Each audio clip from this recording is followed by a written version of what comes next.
M से आपके Congress party के प्रत्याशी और भावी विधायक आशीर्वाद देकर चंडीगढ़ विधानसभा के बाद बलराम जी बुलाना हल्के से हमारी बहन बुलाना से भी कांग्रेस पार्टी की प्रत्याशी और जो कंपटीशन में है ये भी एक कंपटीशन है, कौन सा ज्यादा से जीतेगा। ठीक बात है ना।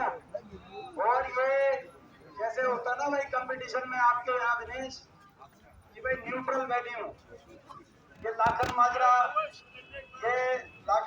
भाई देखो ये हरियाणा का पिक्चर है लाखन माजरा, और भाई हमारे लिए तो भाई धरती का पिक्चर है जो लाखन माजरा है, क्योंकि यहाँ लाखन माजरा की जो पंचायत जो फैसला करती है 4 दिशाओं में जाता है, ये उनके बहन में, ये उनके कलोई में, ये उनके वाड़ा में, जुलाना में और बड़ौदा में, 5 हल्कों का कभी 5 हल्कों का पिक्चर अगर कोई है तो ये लाखन माजरा है, ये मेरा गाँव। यहाँ भी फैसला होता है। तो हमारी बहन विनेश जी हमारे सभी पिता समान बुजुर्ग नौजवान साथी माताओं आज कितनी लाखन माजरा में हम पहुंचे और इस स्टेडियम में बचपन से लेकर आज तक हम आते रहे, गांव में आते रहे, लेकिन इतनी बड़ी संख्या में आज जो आप यहाँ पे पहुंचे हो वो कुछ बात के मायने है, वो कुछ दिखा रहा है। आपको बताना था इजाजत देंगे कि थोड़ा शॉर्ट टाइम क्योंकि भागा दौड़ी चल रही है, दिन में 5-5, 6-6 हल्के कवर कर रहे हैं, जितना हो सकता है रात को सो नहीं पा रहे, लेकिन घुमा दिया कि नहीं घुमा दिया सिस्टम पूरा।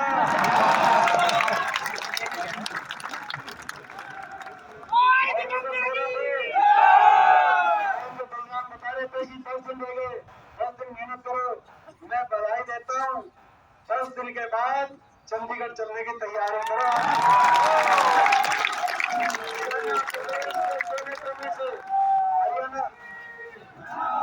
हरियाणा प्रदेश के कोने कोने से एक आवाज आ रही है, बीजेपी की ये सरकार जा रही है और उन्हें साहब के नेतृत्व में कांग्रेस पार्टी की सरकार आ रही है। और आपकी जो लहर लोकसभा चुनाव में जो चली लहर, हरियाणा में 5 सांसद आए, बीजेपी से ज्यादा मत प्रतिशत कांग्रेस को मिला, बीजेपी से ज्यादा विधानसभा सीटों पर कांग्रेस को बढ़त मिली। वो जो लहर विधानसभा चुनाव तक पहुंचते पहुंचते लोकसभा में जो लहर चली थी वो अब एक सुनामी में परिवर्तित हो चुकी है। हर आप चारों तरफ नजर उठा के देखोगे तो आपको पता चलेगा बड़े बड़े किले ध्वस्त हो रहे हैं। इलाहाबाद में जाके देखो वहां कांग्रेस पार्टी कितनी है। आजमपुर से मैं आया हूँ आज सुबह, आजमपुर से मैं चुनौती देता हूँ, आजमपुर में तो कांग्रेस पार्टी जीत रही है। और हम बढ़ते जाएंगे चारों तरफ कांग्रेस पार्टी का पूरे प्रदेश में बहाल बना है। क्यों? क्योंकि बीजेपी ने कितना नुकसान किया इस प्रदेश का 10 साल में, जनता को जनता ही नहीं समझा, हरियाणा को हरियाणा ही नहीं समझा। जो हरियाणा विकास, खुशहाली, तरक्की का प्रदेश हमारा था, जो हरियाणा देश में आपसी भाईचारे, प्रेम और विकास का प्रतीक था, 10 साल की बीजेपी सरकार के बाद वो हरियाणा देश में नंबर 1 बन गया बेरोजगारी में, देश में नंबर 1 बन गया आज हरियाणा नशे में, देश में नंबर 1 बन गया हरियाणा अपराध में, क्राइम रेट में, दिल्ली के 3 तरफ बसा हरियाणा। और केंद्र सरकार को संसद में जवाब देना पड़ रहा है जब हम पूछते हैं कि संसद में जो इस सेशन में हमने सवाल पूछा कि 28 प्रदेशों में सबसे ज्यादा बेरोजगारी कहाँ है, तो केंद्र सरकार ने रिपोर्ट कार्ड जारी किया हरियाणा प्रदेश की बीजेपी सरकार का कि सबसे ज्यादा बेरोजगारी हरियाणा प्रदेश में है। इससे ज्यादा दुख की क्या बात हो सकती है।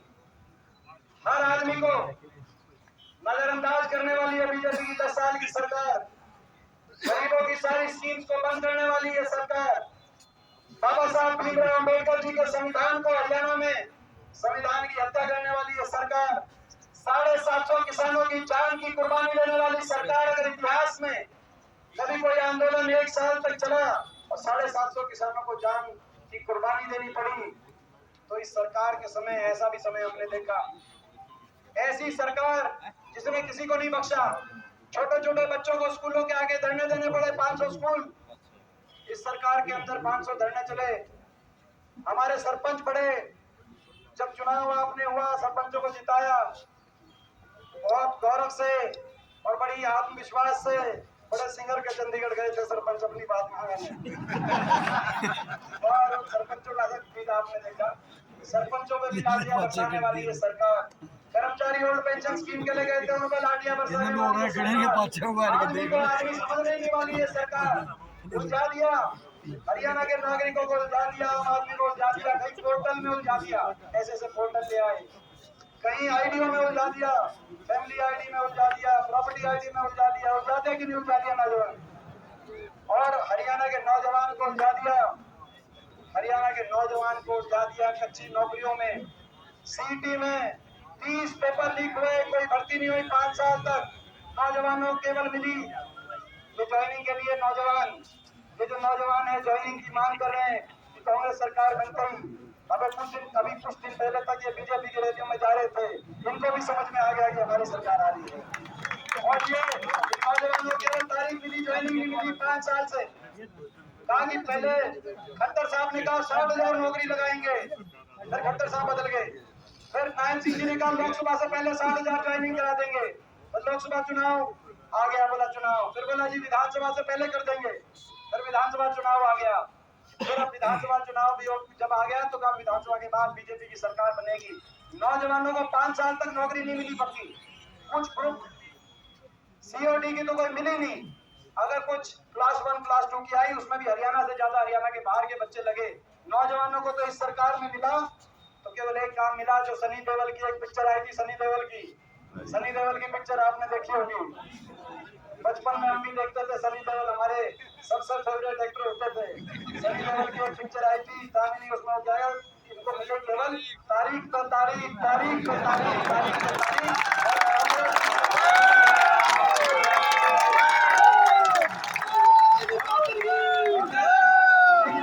सुनो मेरे भाइयों, सुनो मेरी बहनों, सुनो नौजवानों, कांग्रेस की सरकार बनेगी। मेरिट पर समयबद्ध रूप से जॉब कैलेंडर लागू करके 2 लाख खाली पड़े सरकारी पदों को भरने का काम, अपने नौजवानों को रोजगार दिलवाने का काम करेंगे। और आपको मिलेगा ज्वाइनिंग को ये हरियाणा को आगे लेके जाने की लड़ाई है, ये हरियाणा के नौजवान के भविष्य को बचाने की लड़ाई है। ऐसी आम लोगों से कितनी घृणा इस सरकार के दिल में होगी आप लोगों के प्रति, इसका अंदाजा इस बात से लगाया जा सकता है। 750 किसानों घर उजड़ गए, लेकिन आज तक बीजेपी के किसी नेता ने सहानुभूति के 2 शब्द नहीं कहे। ये कह सकते थे कि इनकी मांग टकराते हैं, लेकिन जो जिसका कोई भाई चला गया, बेटा चला गया, किसी घरवाला चला गया, कम से कम हमें दुख है। एक तो बीजेपी का कोई लीडर कह सकता था। कितने आपके प्रति राजधर्म कहता है कि हर नागरिक के प्रति दिल में कुछ दया का भाव हो, कुछ सहानुभूति हो, देश मात्र हो, लेकिन एक ऐसा राजधर्म, हमारी बेटियां, क्या कसूर था विनेश का, क्या कसूर था साक्षी मलिक का, क्या कसूर था हमारी बेटियां ओलंपिक विजेता, हमारी ओलंपियन, हमारी 6 बेटियां 6 महीने तक दिल्ली की सड़कों पे पड़ी रही, 6 महीने तक। और दिल्ली के 3 तरफ होने का गौरव करने वाला हरियाणा, हम जाकर अपनी बेटियों को FIR तक नहीं दर्ज करा पाए। वो दिल्ली पुलिस अधिकारी सिपाही हरियाणा के बताते थे कि ऊपर से आदेश है कि FIR नहीं करनी इन लड़कियों, क्योंकि आरोपी बीजेपी के सांसद थे। राजधर्म में नागरिक में भेदभाव नहीं किया जा सकता, और लड़कियों की मान सम्मान और इज्जत के लिए तो बिल्कुल नहीं किया जा सकता। ये वो देश है जिस देश में बहन बेटी की इज्जत को भी अपनी इज्जत मान के देश चलता है। ये वो देश है, बहन बेटी की इज्जत की बात आए, ये वो देश है, हमारे संस्कार है। अगर बहन बेटी की इज्जत की कोई बात आए तो अपने गांव का, परिवार का कोई दोषी हो जाए तो उसको भी दोषी करार कर देता है। ये वो देश है, ये संस्कृति है। जब बहन बेटी की इज्जत पे बात द्रौपदी पे आई, ये वो देश और ये हरियाणा है जहाँ कुरुक्षेत्र के रण में महाभारत का युद्ध हुआ। तो इन बेटियों को क्यों छोड़ दिया गया? कितना बड़ा भेदभाव आपके साथ किया गया। जब नतीजा आएगा तो देश देखेगा कि आप इस अन्याय का बदला वोट की चोट से लोगों के नहीं लोगे, देश देखेगा। आज पूरे देश में जब नतीजा आएगा तो तमिलनाडु से लेकर और कश्मीर तक लोग देखेंगे कि ये वो हरियाणा, जिस हरियाणा के किसानों को इस सरकार ने बलि चढ़ाया, वो हरियाणा, जिस हरियाणा की बेटियों को का अपमान करके इस सरकार ने एक उदाहरण बनाया, वो हरियाणा।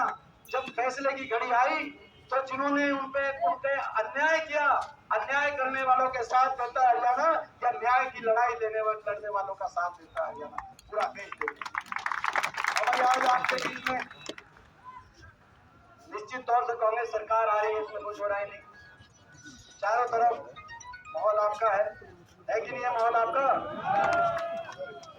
तो भाई देखो, अब आ गई अपने घर की बात। हरियाणा की तो बात होगी, अब आ गई घर की बात। बड़े बड़े नेता आ रहे हैं दिल्ली से, कोई गुजरात से। 10 साल की सरकार के बाद भी अपना काम नहीं बता रहे बीजेपी ने क्या किया, क्यों काम ही नहीं किया। हर आदमी को उलझा दिया, केवल आते हैं और हुड्डा साहब पे निशाना साध के वापस चले जाते हैं। कांग्रेस पार्टी पे हुड्डा साहब को और मेरे को निशाने पे 10 साल तक, आप अंदाजा लगाओ 10 साल तक इन्होंने हमें निशाने पे रखा। हुड्डा साहब को 10 साल तक निशाने पे रखा कि नहीं रखा? 10 साल तक देश में बड़े बड़े झुके, बड़े बड़े, मगर हुड्डा साहब खड़े रहे आपके लिए, आपके आशीर्वाद के लिए हम खड़े रहे, कांग्रेस पार्टी खड़ी रही। और आज भी आ रहे हैं 10 साल के बाद, अपना काम नहीं बता रहे। केंद्रीय गृह मंत्री आए थे, प्रधानमंत्री जी आए थे, सारे दिल्ली के, गुजरात से बड़े बड़े लीडर आए थे, अपना 10 साल का लेखा जोखा नहीं बताते, केवल हुड्डा साहब पे निशाना साध के।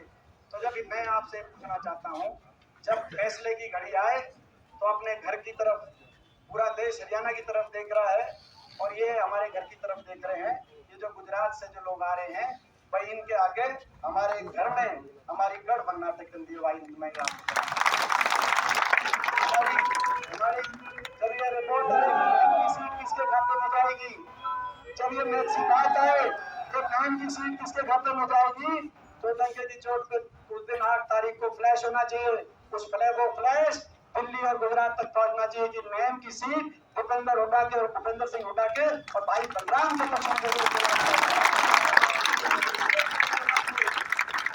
होना चाहिए। और जो मैं दूसरी बात आपको बता गया था, पहले बता गया था कि नहीं बता गया था, पूरे हरियाणा में एक साजिश हो रही है आपके साथ। पूरे हरियाणा में साजिश से बच के रहना। बीजेपी मान चुकी है कि बीजेपी हार रही है, लेकिन साजिश की जा रही है। पूरे हरियाणा में वोट काटो उम्मीदवार उतारने का काम बीजेपी ने किया है।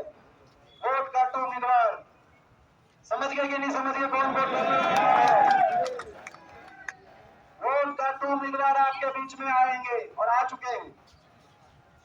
जो जनादेश है, जनभावना है बीजेपी के खिलाफ, उस जनभावना में सेंध लगाने के लिए कोई जेजेपी, जैसे पिछली बार दुष्यंत चौटाला के आगे थे, कोई जेजेपी का, भाई ठीक बात है हो लिया, बाकियों ने भी कर दो, तो भाई कोई जेजेपी का ओढ़ा पहन के आएगा, कोई इनेलो का ओढ़ा पहन के आएगा, कोई निर्दलीय का ओढ़ा पहन के आएगा और कोई जनसेवक का ओढ़ा पहन के आएगा। एक ही मकसद है कि कैसे इस बीजेपी को दोबारा से चंडीगढ़ के सिंहासन पर बिठाओ, कैसे बीजेपी को वापस पहुंचाओ। बहुत बड़ी साजिश हो रही है आपके साथ। कोई महम में हो सकती है, कोई बड़ौदा में हो सकती है, कोई किसी हल्के में हो सकती है।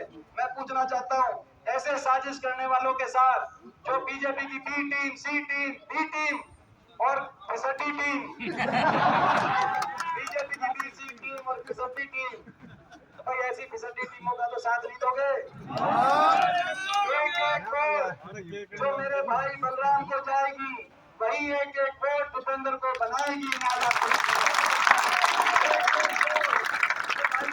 जाएगी वही एक एक वोट हुड्डा साहब की सरकार लेके आएगी। साथी है मेरा, कोई मेरे से सहानुभूति रखता है तो भाई वो एक एक वोट भाई बलराम को हाथ के निशान पर आप और दीपेंद्र की झोली में एक एक वोट डालने का काम। 10 साल तक इनके साथ बहुत संघर्ष किया आपके बच्चों ने। टेक ऑफ का टाइम हो गया, कह रहे अभी वहां भी जाना जरूरी है। ये अपना दिनेश यहाँ से चुनाव लड़ रही है, इन्होंने अपना जब इन्होंने फैसला है तो ससुराल जिला सोमी लाठी के मेरे नहीं है, दाखिल माजरा में भी आपका है यहाँ भी अपने घर में ही आए हो, है कि नहीं है भाई? दाखिल माजरा गाँव की ज्यादा जिम्मेदारी बनती है कि नहीं बनती? हल्के हमारी भाई आती है, बनती है।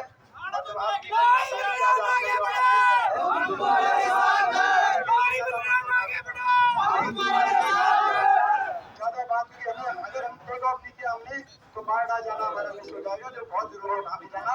बताओ भाई, लाखन माजरा गाँव देखो, बाकी तो पूरा हल्का ही, मगर ये अपना जो गांव है भाई, ये लाखन माजरा गांव में आज हम आए सारे तीनों मिलके आए हैं भाई। हल्के में 1 नंबर पे जिताएगा लाखन माजरा गांव का।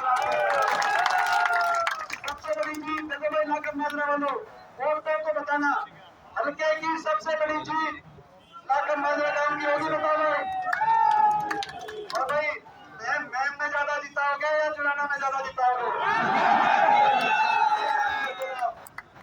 आप ये काम कर देना, मेरा मैम से साथ दे देना आप, और बड़ी जीत आप मैम से करा दो ना। चंडीगढ़ में आपकी सरकार 10 दिन के बाद हम बनाते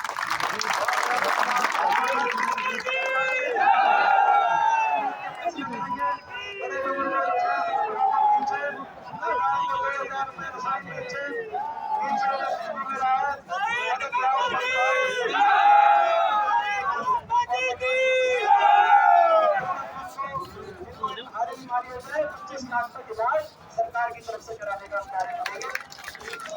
और